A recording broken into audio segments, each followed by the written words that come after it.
all, this is the 5th annual Reclaim MLK March, and we're still out here strong and live. We're going to take our streets. So do this for yourself for that. But second of all, every single year we come out to do this march, and we are terrified that it's going to rain. Every single year, we're terrified. And every single year, the ancestors part the clouds and give us sun and make us so we can be in these streets. So I give thanks to our ancestors. My name is Pat Brooks. I'm the co-founder of the Anti-Police Terror Project. And my name is Nadia Pamnoush. I'm the general coordinator of the Palestinian Youth Movement in Fayetteville, Resistance.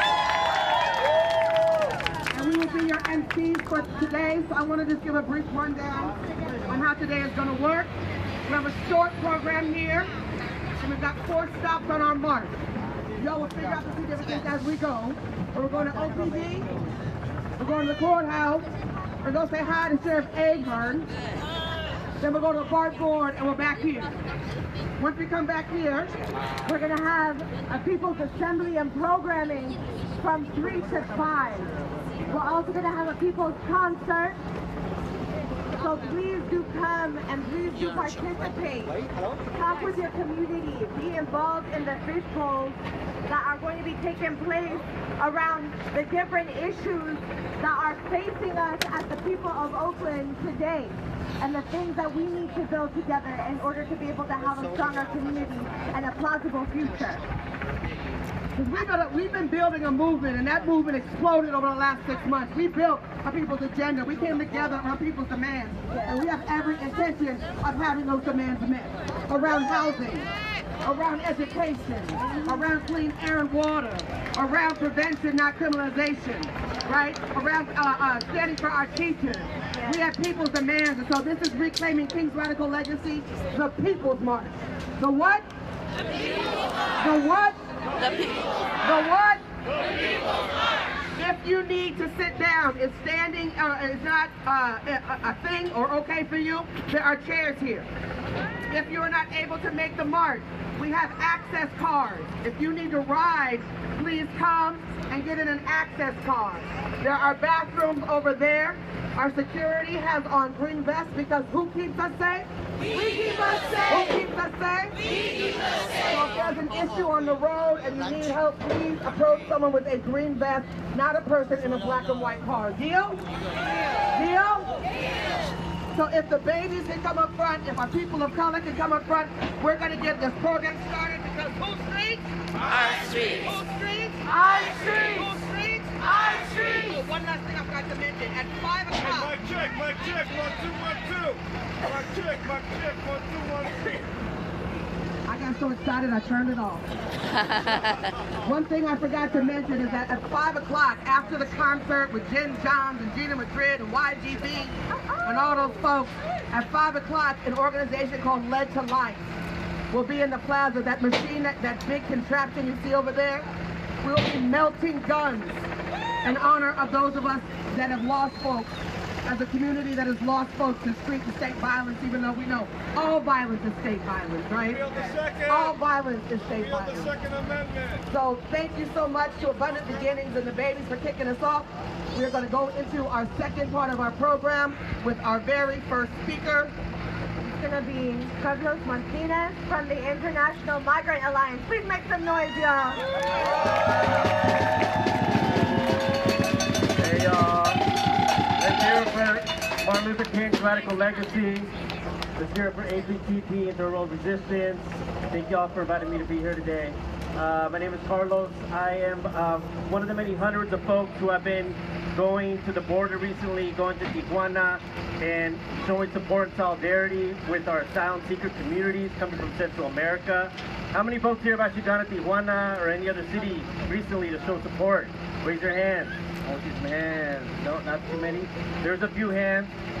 So folks should feel free to connect with people who have their hands raised to learn about ways you can show up for folks who are refugees, who are seeking asylum, who are rightfully seeking asylum in this country because of the conditions that they've had to flee because of the decisions made by this administration and prior U.S. administrations and the impact of the foreign policy of those administrations on the countries they're fleeing, right? So any of us who have been there can tell you that people are not really migrants that are just here because, oh, they want a job. In some cases, sure, they're leaving because of poverty or economic conditions. But what we can tell you, and there's a lot of folks here who have done legal work with these communities, is that they are fleeing from unimaginable violence, right? They're leaving from conditions of incredible violence that most of us can't even really fathom. But they'll tell you stories about this violence in very casual ways, because that's the experience that they're leaving right now, right? And why is this violence happening? Where are most people coming from? Do people know here where most people are coming from right now, this last caravan? Honduras, El Salvador, right? Most people in this last caravan are leaving from Honduras. And most people don't even know where that is, much less what's going on there, right? Or why the conditions are so bad. Which is why I think it's important that the legacy of Martin Luther King, this anti-imperialism, being actually kept alive by learning about the imperial policy of this country, which has actually legitimized a dictatorial government with under the president Juan Orlando Hernandez, basically that has gone into power because the U.S. instituted a coup several years ago. And this was not under Trump. We need to remember that imperialism is unfortunately a bipartisan affair, right? It was actually under Hillary Clinton as Secretary of State and Obama that Manuel Zelaya was overthrown in Honduras, and after which Juan Orlando Hernandez, the current president, was put into power, even though it's well known that he's linked to narco organizations all throughout the Americas. And it is, in fact, a narco government that is running that government now. And what people are experiencing is the violence of that narco government in complete impunity, right? So they cannot actually go to the government when people, drug traffickers, for example, kidnap their family members, burn down their homes, and then kill off and do whatever they want. So they cannot go to any actual, receive justice in that country, which is why they're leaving, right? So that's why it's important that we show up for these communities as they're seeking their rightful human right to asylum, right? Because it is, in fact, a part of anti-imperialist struggle, because we know why they're coming here. And we also need to actually be helping people get out of detention. We need to be stopping people from getting deported from this country. And we need to be generally protecting people and creating sanctuary in our community, right? So, thank you. So, you know, please feel free to talk to me and others about what it means to show up in these communities. There's plenty of organizations to support down there and up here. And with that, I'll leave you with a chant, and it's a slight edit on the chant sheet that folks have. Who has a chant sheet? Everybody has it. So here's the chant. No ban, no wall. The Trump regime has got to fall. No ban, No wall. The Trump regime has got to fall. No ban. No wall. The Trump regime has got to fall. No ban. No wall. The Trump regime has got to fall. no ban, no wall. The Trump regime has got to fall. No ban, no wall. The Trump regime has got to fall. No ban, no wall. The Trump regime